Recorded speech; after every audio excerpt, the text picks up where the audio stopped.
Группа туркменских паломников отправилась в королевство Саудовская Аравия для совершения хаджа в Мекку и Медину. Хадж – ежегодное паломничество мусульман в Мекку и Медину, считающиеся священными в исламском мире.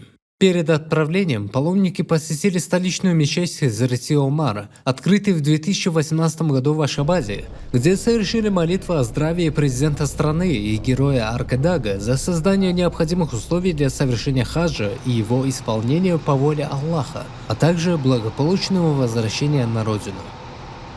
Türkmen bütün Müslüman ümmetinin hüvüz edip, arzu edip yetişen mukaddes yer bolan Mekke, Medine, Kabe, hac ziyaretinin fardına varýar. Şunyalak yeňillik berip, şunyalak gowy yerlere mümkinçiliklerden arkadagly hac serdarymyza tüýsüregimizden sag bolsun aýdyp Allahan münden aňraýan bütün Müslüman döwleti üçin Türkmen döwletimizi şeýledi ösdürmek üçin ýene de ýaxşy dilekler edip jan saglyk agdybirlik şoňa arzu edýär. Allahan her kim Müslüman menne şunyal mukaddes ýere hac fardyna ziyaret etmeklik nesip eýlesin. Хадж проходит традиционно в преддверии Курбан-Байрама, одного из главных праздников в исламе, знаменующий окончание хаджа.